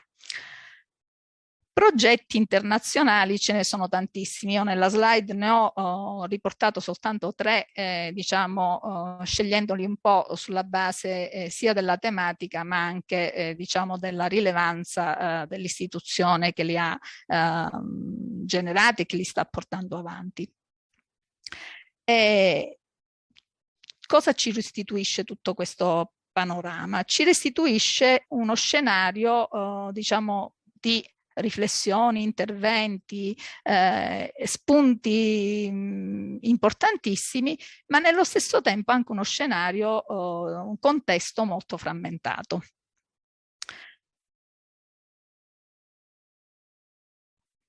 In un lavoro precedente che io ho pubblicato lo scorso anno insieme ad alcuni colleghi, avevo riaffermato come nello scenario internazionale la conservazione della posta elettronica riveste il ruolo di elemento fondamentale per la catena della memoria. Nel lavoro ho illustrato una serie di strumenti per la classificazione automatica delle mail con due diverse chiavi di lettura. Da una parte quella di consentire una sedimentazione ordinata per tipologie di messaggi e dall'altra quella di offrire un sussidio alla consultazione dei messaggi di posta elettronica. In quell'articolo ho affermato che esistono diversi tool e framework per la classificazione automatica o supervisionata delle mail. Sono sistemi che partono da corpus di messaggi e possono associare automaticamente questi messaggi a classi predeterminate oppure generate dinamicamente. Si tratta per lo più di applicativi che sono sviluppati per identificare posta di tipo spam e phishing. Quindi applicativi che vengono continuamente aggiornati dal punto di vista tecnologico, perché sappiamo che le mail sono particolarmente vulnerabili agli attacchi della pirateria informatica e quindi sostanzialmente si investe moltissimo su questo aspetto. Ed è proprio questo il tema, cioè questi investimenti ingenti nella costruzione di strumenti per la sicurezza delle mail ha permesso di sviluppare tool e algoritmi che sono sempre più sofisticati e sono in grado di lavorare sia sul piano funzionale che sul piano semantico. Siamo abituati ad averli nei nostri client di posta, neanche ce ne rendiamo conto, ma questi sistemi potrebbero rappresentare una grossa risorsa anche in una chiave diversa, cioè potrebbero aiutarci moltissimo nella gestione quotidiana della nostra posta in una maniera più organizzata, in una maniera più ordinata.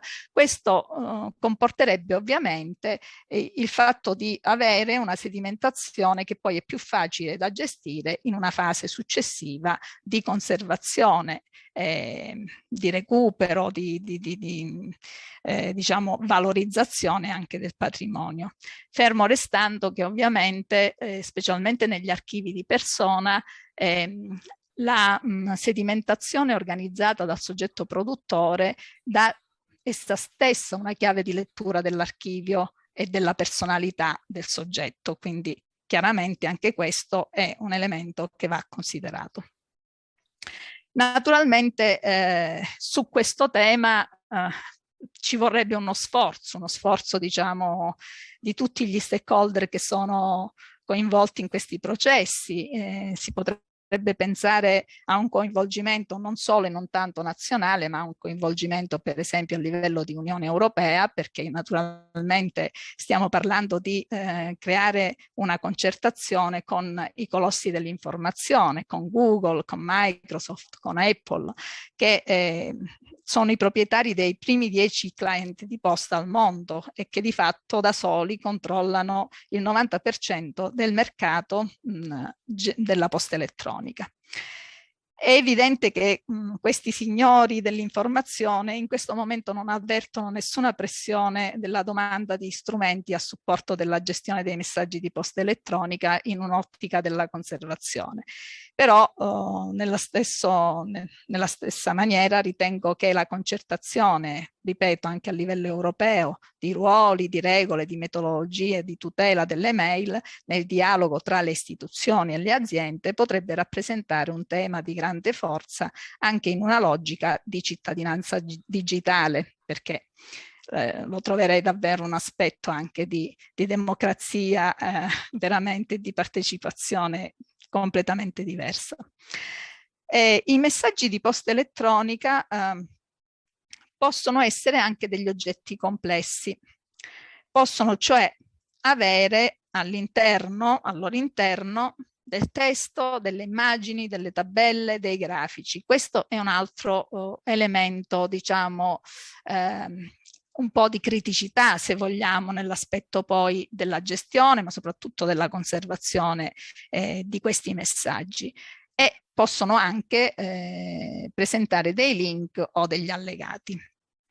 Riguardo ai primi elementi, al testo, alle immagini, alle tabelle e ai grafici, nel corso di alcune ricerche con diciamo, il gruppo di ricerca a cui appartengo, stiamo sperimentando, diciamo, delle tecniche integrate in cui proviamo ad usare sistemi di estrazione automatica di metadati che con tecniche di NLP garantiscono poi un grado più elevato di cura dal punto di vista semantico delle informazioni estratte, estrazione automatica di tabelle ed estrazione automatica di grafici. Quindi diciamo che il futuro in questo contesto potrebbe essere quello appunto di sviluppare strumenti integrati che ci consentono di accedere ai contenuti delle mail anche in una chiave appunto di classificazione di queste mail.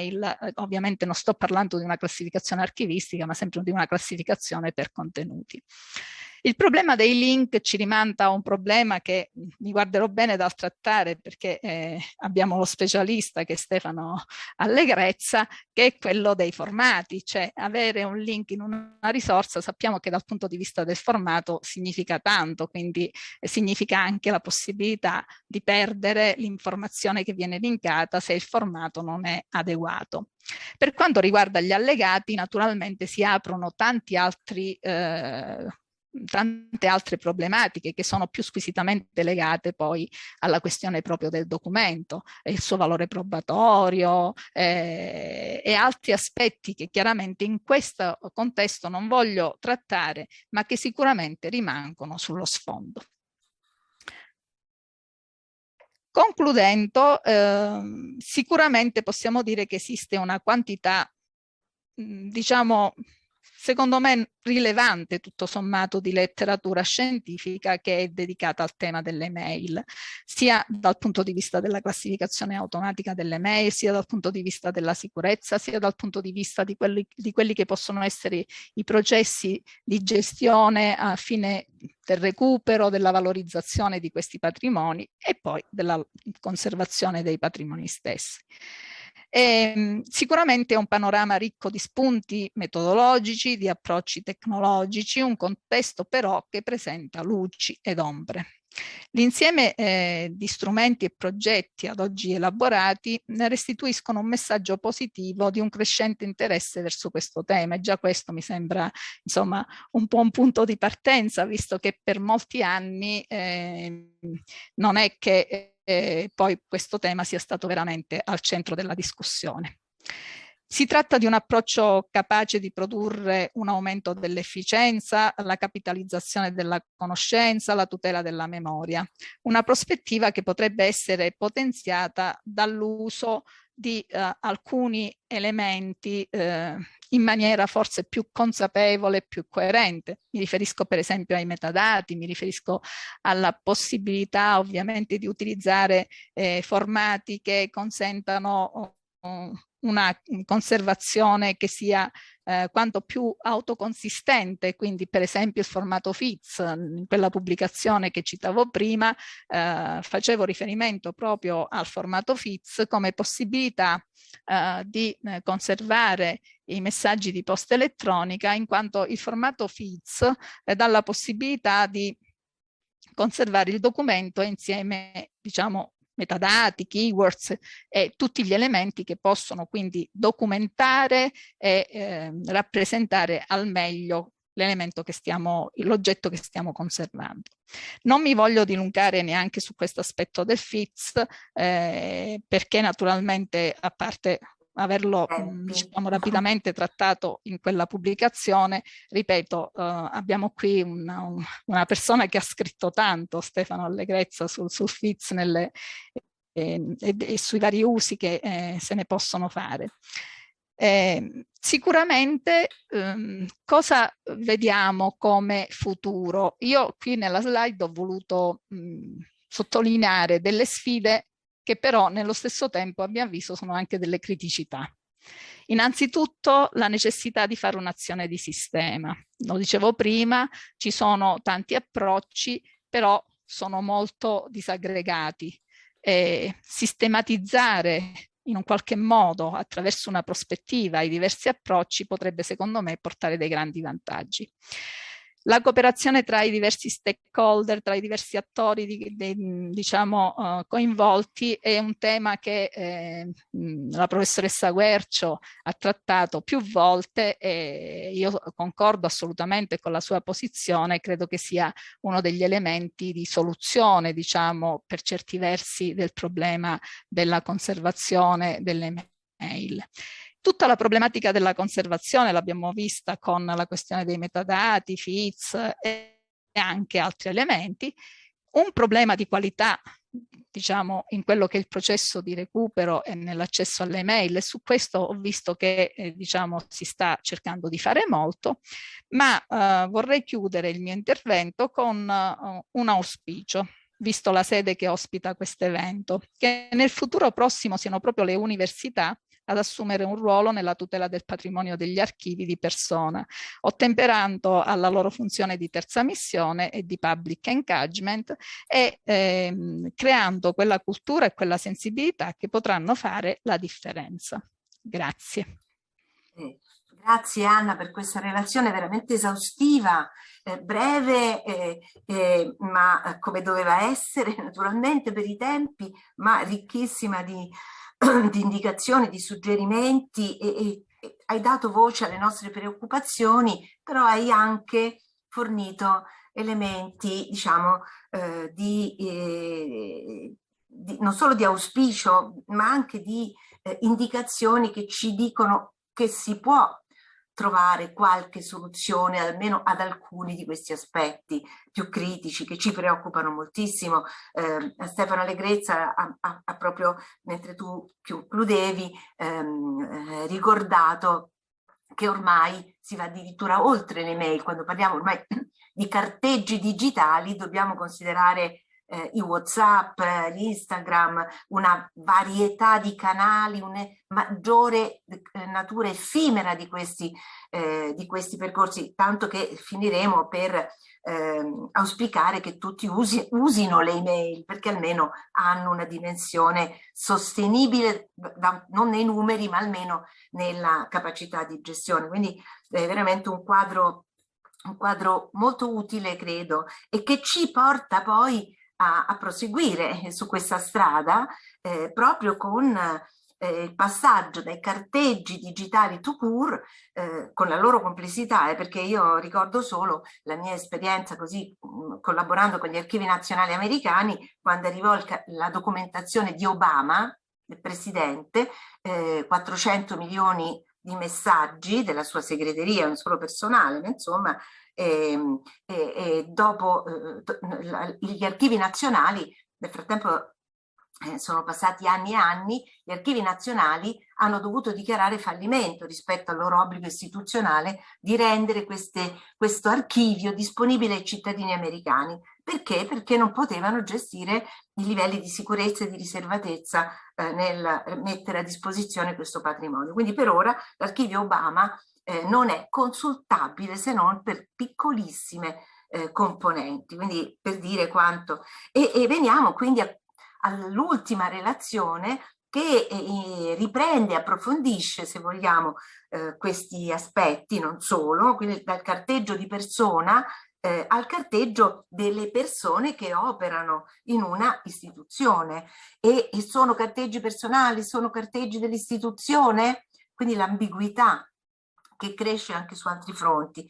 Ce ne parlerà Alberto Baffigi della Banca d'Italia con questa relazione che si intitola Tra istituzione e persona, la conservazione degli archivi ibridi, perché poi c'è anche questo da mettere in conto, dei componenti del direttorio della Banca d'Italia in cerca di una soluzione. Alberto è responsabile dell'archivio storico della Banca d'Italia dal 2013, partecipa attivamente al processo di riforma del sistema di gestione dell'informazione della banca, attualmente in corso, è anche utente del suo importante archivio che dirige con pubblicazioni in campo storico-economico riguardanti la storia del pensiero economico e statistico, ma oggi ci parlerà di archivi della banca e di questa particolare specie di archivi. Alberto, a te la parola. Sì, grazie Mariella per questa utile introduzione, perché già siamo in medias res. Ti ringrazio Stefano per l'invito e anche perché nella chat poco fa, appunto, come hai notato tu, già mi ha alzato la palla, quindi già siamo appunto in medias res per questi due motivi. E quindi io, per non perdere ulteriore tempo, ecco, ditemi se sì, mostro la mia presentazione. Adesso dovrebbe, sì, ho cliccato su, ci sono dei tempi di risposta. Comunque intanto vai, ecco, va, non perdiamo ecco altro tempo. Dunque, sì, come dicevi tu, tra istituzione e persona. Ecco, questo è il modo in cui tratterò questo tema. Ecco, si articola in questi 4 punti, diciamo, poi adesso ne discutiamo insieme. Devo prima di tutto comunque fare un'introduzione. Che cosa sono questi archivi di persona che non sono di persona, sono istituzionali? Cosa sono questi archivi che conserviamo, in particolare quelli del direttorio, che conserviamo all'archivio storico della Banca d'Italia? E per far questo mi confronterò con l'usuale tassonomia degli archivi, quindi gli archivi istituzionali, gli archivi di persona, e vedremo che appunto, come accennavi tu, gli archivi di persona, che uso con abbondanza di virgolette, che stanno nell'archivio storico della Banca d'Italia, non possono essere inquadrati facilmente in questa tassonomia. Poi parlerò della situazione attuale di questi archivi di persona istituzionali del direttorio, cioè come li trattiamo adesso che sono ancora tutti di carta, e poi andiamo verso il digitale.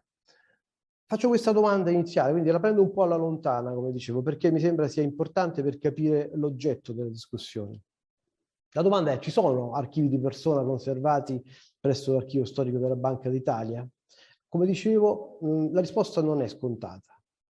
Non è scontata e bisogna rifletterci un po' sopra. Ma cosa sono questi archivi? Sono quelli dei governatori, dei direttori generali, dei vice direttori generali.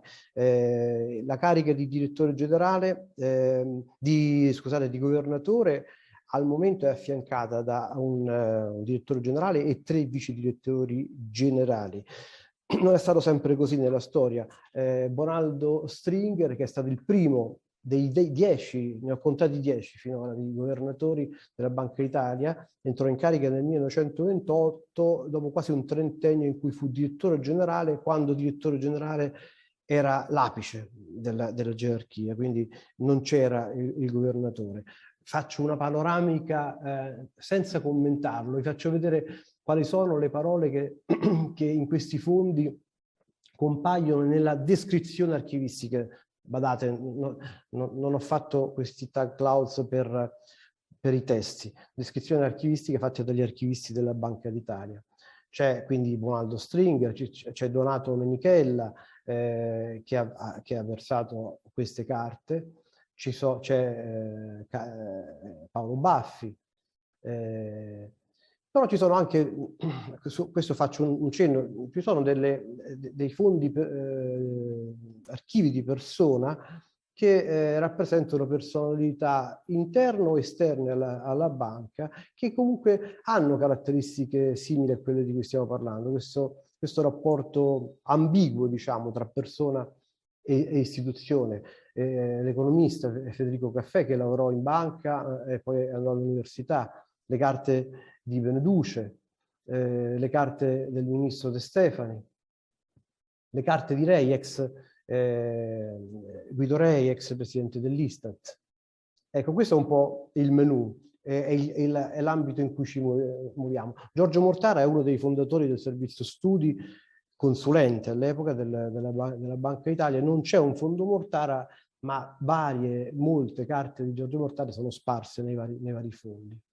Questo è il contesto. Quali sono i concetti legati agli archivi di persona? Appunto, dicevo, questo è il punto, confrontiamoci con la tassonomia che di solito si fa. Normalmente Catherine Hobbes parla di individual self-narrative, cioè quindi l'individuo che si racconta, quindi seleziona le proprie carte per raccontarsi, per lasciare ai posteri un'autorappresentazione. Stefano Vitali la vede come una sorta di rappresentazione complessiva della vicenda esistenziale dei loro produttori. Caterina Del Vivo, qui ho scelto casualmente, quindi, però mi sembrano rappresentativi del modo in cui si guardano nella dottrina. Vi stanno pure ascoltando entrambi, quindi vai. Quindi li saluto e grazie per queste elaborazioni, questi studi così preziosi. Nuclei indipendenti che storicamente si sviluppano nel momento in cui si affermano la maggiore consapevolezza di ciascun individuo di poter essere artifex del proprio destino e una concezione del lavoro autonoma. Quindi nell'Ottocento, quando l'individuo si libera dalle gerarchie antiche, il liberalismo, l'individualismo, non vado oltre, anche perché non è la mia materia, ma comunque questo mi sembra il modo in cui si guarda agli archivi di persona. E queste definizioni non si attagliano perfettamente agli archivi di persona della Banca d'Italia. Non sono nuclei indipendenti, come abbiamo visto poco fa, non sono individual self-narrative, almeno non lo sono semplicemente, c'è una componente di questi aspetti. Non raccontano la vicenda esistenziale, anche qua in parte, in alcuni casi, ad esempio il caso di Paolo Baffi, ci sono alcuni aspetti, ma non ci sono questi aspetti in maniera netta. Al contrario di altri esempi, di uomini di cultura, donne di cultura, letterati, pittori, pittrici. E questo per almeno due motivi. Uno, perché è formale, è istituzionale. Stiamo parlando appunto di cariche istituzionali, membri del direttorio della Banca d'Italia. Poi c'è un motivo che definirei storico, politico e sociologico che cerco di spiegare. Gli archivi personali dei componenti del direttorio parlano delle elite, delle classi dirigenti, di reti di classi dirigenti. Troviamo corrispondenza, troviamo appunti, riflessioni che circolano all'interno di queste elite dell'Ottocento e del Novecento. Ora stanno arrivando nuovi, non sono consultabili, ma stanno arrivando i nuovi fondi dei governatori, dei membri del direttorio che si sono succeduti negli ultimi decenni. Ecco, c'è sempre un continuo rimando tra microstoria e macrostoria.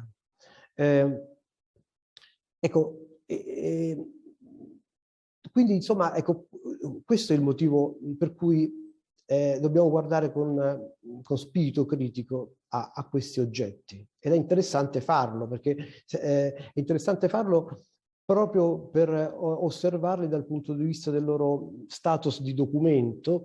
In che senso? Ora, qui prima c'è stato l'intervento del professor Iannucci, che io su questo non aggiungo altro, ne potremo parlare poi magari nella sessione domande o delle osservazioni, ma lo status di documento va osservato però anche da questo punto di vista.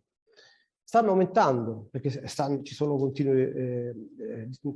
continui versamenti, e qui la palla che mi ha alzato prima Stefano. Non solo, ci complica la vita il loro carattere ibrido, digitale e cartaceo, perché la carta continua ad esserci, è tanta, massicciamente. Però ci sono le email, ma non solo, ci sono gli SMS, ci sono i messaggi WhatsApp, diversi file.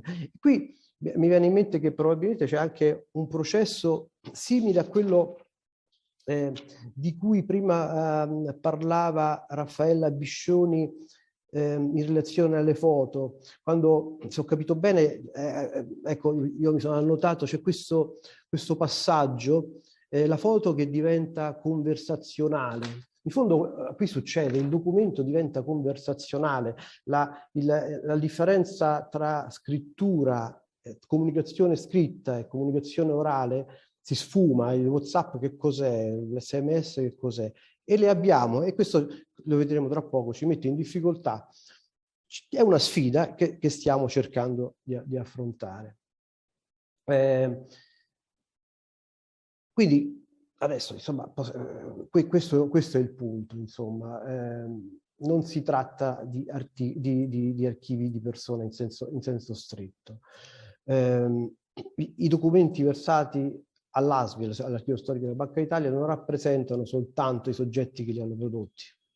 Non c'è una semplice volontà di autorappresentarsi. Forse c'è una volontà di autorappresentarsi in quanto personaggi che rappresentano un'istituzione. Questo lo si vede in controluce e a volte anche esplicitamente.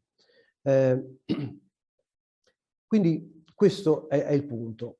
È il punto che, diciamo, che riassume la situazione attuale e in parte anche quella futura, perché comunque al di là del medium con cui vengono registrati questi documenti, cartaceo, digitale di diverso tipo, conversazionale, vogliamo dire, al di là di questo, questo è il punto come dire, dal punto di vista archivistico, dal punto di vista psicologico, dal punto di vista sociologico, politologico. La situazione attuale è la seguente. Al di là del fatto che appunto la Banca d'Italia è nata nel 1893 e sostanzialmente abbiamo questo tipo di fondi per tutto l'arco di vita della banca. Però soltanto nel 1998 si è avvertita l'esigenza di sistematizzare il trattamento archivistico dei fondi del direttorio. I fondi del direttorio, quelli che appunto che hanno questo carattere ambivalente, perché poi ci sono ovviamente documenti, corrispondenza ufficiale e su quello vale un discorso totalmente diverso. Quindi nel 1998 fu emanata una circolare che si occupava di questo aspetto. I documenti che confluiscono negli archivi correnti dei componenti del direttorio sono di proprietà della banca o di proprietà del singolo membro del direttorio. Si mescolano spesso questi documenti che possono decidere, i membri del direttorio possono decidere, dopo la cessazione della carica, di depositarli o donarli all'istituto. Questo, diciamo, il punto di riferimento, l'orizzonte temporale è 6 mesi, ovviamente non c'è nessuna sanzione per un eventuale sforamento dei tempi, però normalmente accade, adesso ovviamente negli ultimi 2 o 3 casi ne abbiamo osservato. Questo è il servizio segreteria particolare, compila un elenco e versa i documenti dell'archivio storico della Banca d'Italia, che li conserva in una sezione separata perché data la loro, insomma, caratteristica.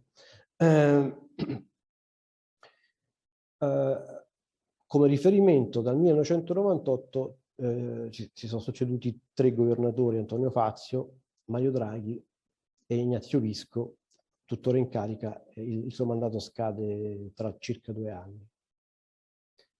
Ecco, siamo giunti quindi ai nostri giorni. Già abbiamo fatto cenno a questa trasformazione dal cartaceo al digitale più fluido, più liquido, come dire, più orale. E questa è la sfida, perché in passato la cultura archivistica della banca ha fatto sì che gli archivi dei massimi vertici si conservassero in modo spontaneo, come veniva.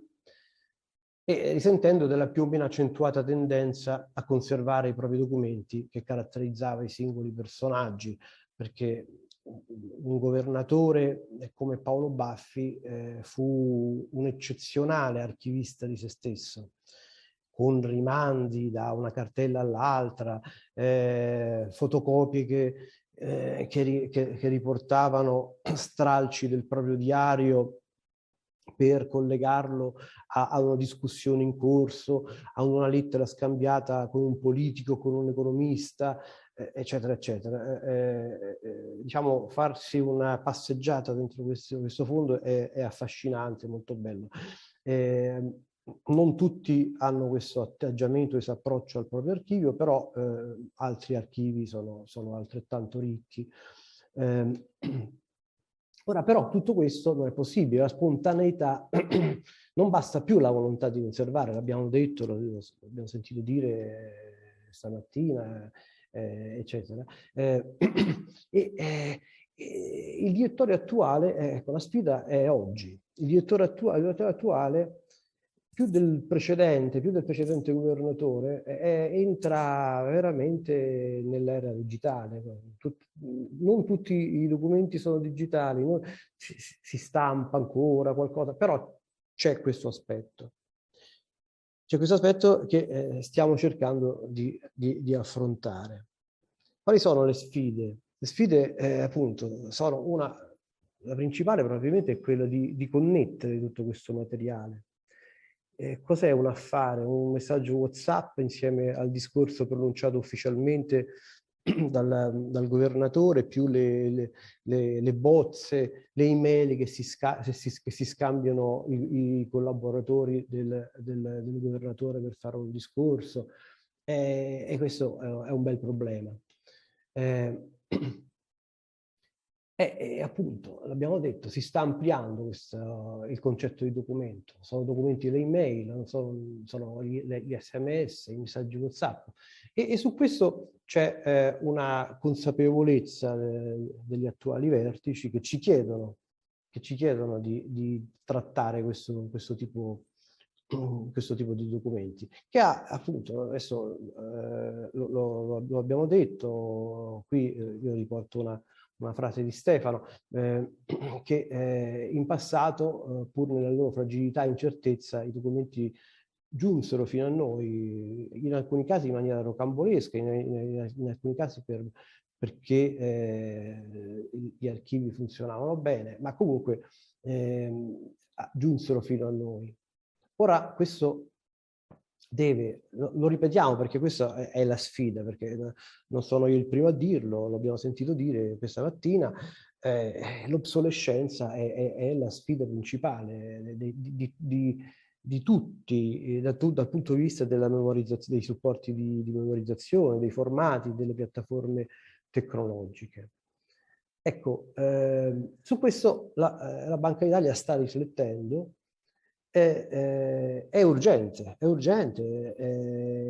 perché il rischio di una ricchezza di informazioni e soprattutto le loro connessioni, perché la frammentazione è il tema. Mentre un tempo tutto era compatto, dentro una cartellina si trovavano foglietti informali, glosse al margine di appunti, ora tutto è frammentato, e questa quindi l'obsolescenza e la frammentarietà sono i temi. E la banca sta conducendo questa riflessione, ci siamo dentro questa riflessione, stiamo facendo. La soluzione ancora non è a portata di mano, ma ci stiamo ragionando in due modi. Da una parte stiamo facendo una cosa che varrebbe anche in un mondo ancora cartaceo, cioè fare delle linee guida che conterranno istruzioni per i componenti del direttorio, che potranno seguirle, sono dei suggerimenti per la tenuta dei loro archivi. Dall'altra, affrontare il problema in termini generali. Un'istituzione che gestisce annualmente milioni di documenti digitali deve, per forza di cose, affrontarli in termini generali, riformare il proprio sistema di gestione dell'informazione. Vediamo in che modo, brevemente. Occorre quindi entrare... Pochi minuti, Alberto? Sì, stiamo già sforando. Mi risulta che ho ancora 2 minuti. Sì. Ho il cronometro acceso. Bravo. Dobbiamo entrare in questo nuovo paradigma. Questo nuovo paradigma in che modo? Dobbiamo entrarci, lo riassumo in maniera molto, molto stringata, usandoci di un'organizzazione adeguata in termini di strutture e di distribuzione delle responsabilità, e ovviamente anche adottando nuove tecnologie per consentire di affrontare questa sfida. Quindi occorre diffondere una più consapevole cultura archivistica. In Banca d'Italia c'è una cultura archivistica che viene dal passato, però c'è bisogno di fare questo salto. Un anno fa è nato il servizio gestione dell'informazione, a cui appartiene anche la divisione archivio storico, che ha questo mandato, questa missione di tipo generale per affrontare l'era digitale, ecco, in maniera esplicita, in maniera sistematica, coordinando tutti i comportamenti all'interno dell'istituzione. La questione degli archivi ibridi dei componenti del direttorio ovviamente la inquadriamo in questo modo, perché dobbiamo gestire appunto, oltre ai documenti ufficiali protocollati, anche testi informali come le email, messaggi scambiati con gli smartphone, le fotografie, documenti multimediali, le pagine web. Un modulo, ci sono diversi moduli, adesso io non vado nel dettaglio, il modulo che ci interessa qui è quello che chiamiamo Vesta, che è incaricato di tenere acceso il fuoco della conservazione, Vesta. Vesta è stata nominata più volte anche da Mariella. Vesta si caricherà di conservare il legame tra i vari documenti, strutturandoli in dossier, sostanzialmente dei superfascicoli, e di affrontare il problema dell'obsolescenza. Quindi, per concludere, soltanto per tirare le fila, è in corso è abbastanza avanzato, diciamo, considerata la difficoltà e la complessità del problema, la ricerca di questa soluzione, e cerchiamo di farla inquadrando la soluzione quindi della gestione degli archivi di persona ibridi del direttorio, inquadrandola in questa riforma in corso, già partita, che sta avvenendo, che stiamo portando avanti in banca, con la nascita del servizio gestione dell'informazione, che chiudo, che si chiama come il liquore gin. Questo può essere una cosa divertente. Grazie tantissimo per questa bellissima relazione e anche per questa speranza. Certo, la Banca d'Italia è un luogo, è un'istituzione di eccellenza da tanti punti di vista, e lo è stata da sempre anche nel mondo degli archivi e degli archivi digitali, no? Le prime procedure di protocollo di gestione informatica dei documenti sono nati alla fine degli anni *80 in Banca d'Italia, no? Quindi il fatto che ci sia questa consapevolezza dei vertici e questa idea comprensiva del problema, credo che siano questi due elementi che ci fanno ben sperare per il futuro, almeno all'interno di amministrazioni consapevoli e che possano fare da apripista anche per altre amministrazioni. Tra l'altro ricordo solo che proprio in questi giorni il Parlamento, in particolare il Senato, ha avviato una fase iniziale di quello che potrebbe essere un'inchiesta sugli archivi, sullo stato degli archivi italiani, visto proprio sulle sfide, sulle criticità. Abbiamo avuto un'audizione ieri come ANAI, come SOS Archivi, come alcune università. Queste audizioni continueranno e ci sarà quindi il momento, l'occasione per proporre anche soluzioni innovative, per mettere al centro anche il problema degli archivi personali, perché come tutte le relazioni di oggi l'hanno detto, non è un problema che si può risolvere in solitudine, è un problema che richiede collaborazione, condivisione tra gli stakeholder, lo diceva proprio Anna Rovella, ma l'avete detto anche tutti. Quindi io credo che la preoccupazione di tutti noi c'è, la preoccupazione di chi ci ha ascoltato oggi forse anche cresciuta davanti alla individuazione più puntuale dei problemi e anche della complessità delle soluzioni, però credo che la capacità di progettare un futuro sostenibile non per tutte le memorie possibili, ma per alcuni nuclei, per alcuni anche nel settore degli archivi di persona, ecco, tocca a noi individuarla e affrontarla. E da questo punto di vista, poi dico solo questo, è venuto fuori con chiarezza oggi quanto questi archivi siano archivi in grado di avere vite autonome rispetto ai soggetti che li hanno prodotti, e su questo e sul problema dell'ibridazione e degli archivi ibridi. Cioè, vi invito a sentire, a risentire chi non l'ha potuto fare, questo piccolo webinar che abbiamo fatto ieri nell'ambito Waiting for ICA 2022, quindi l'evento della grande conferenza che si terrà a Roma internazionale sugli archivi, che si chiama Digital Library e territori di ibridazione. È stato molto interessante per gli spunti che sono venuti e per una riflessione che secondo me noi dovremo continuare a fare proprio su come riprendere i nostri punti di vista e condividerli con altri proprio in un settore di confine e di criticità come quello degli archivi personali. Ci sarebbero tante cose da dire, ma abbiamo sforato, mi chiedo scusa per questo. Come vedi, Stefano, ha voglia te a dire abbiamo margini. I margini di tempo non ci sono mai quando si tratta di problemi così complessi e così appassionanti. E temo che non abbiamo tempo per le domande, magari le possiamo rinviare a fine mattinata. Dimmi tu. No, va benissimo.